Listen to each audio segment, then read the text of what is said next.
Hello everyone, welcome to my channel.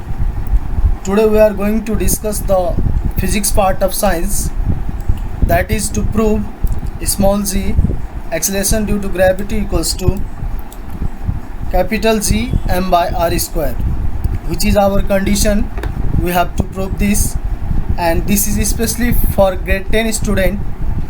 And according to the Newton universal law of gravitational, the force of gravity experienced by any object of mass m on the surface of the earth is F equals to gmm by r square, which is our equation 1, where capital G equals to universal gravitational constant, capital M equals to mass of the earth, and small m equals to mass of an object, and r equals to radius of the earth. Again, we will take the second law of Newton, or from class 9 we can say second law of Newton, which is F equals to ma, and we know that A equals to acceleration due to gravity. It means we can write F equals to mg, which is our equation 2. Again, first equation is taken from the universal law of gravitational, and second equation is taken from the second law of motion. So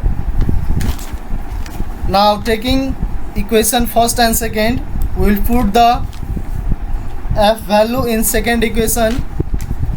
So mg equals to gmm by r square. Now this 2 small m, which is the mass of an object, will be cancelled. We will cut this one, and the rest remaining term is g equals to gm by r square. So we have proved from the universal law of gravitational and second law of motion that g equals to gm by r square. This is required expression of acceleration due to gravity. From this expression, it is found that acceleration due to gravity is directly proportional to the mass, and acceleration due to gravity is inversely proportional to the radius square, and acceleration due to gravity is directly proportional to the mass.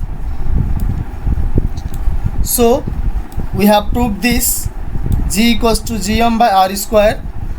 This is very simple, just we have to take only two law, one Newton universal law and second one is Newton's second law of motion. So we have proved that acceleration due to gravity equals to universal gravitational constant and mass by radius square. So we have proved this. So this one is complete. If you have got any problem regarding to any topic of any subject, you can write your question in comment box. We will try to give best solution of your question in next video. Thank you for watching.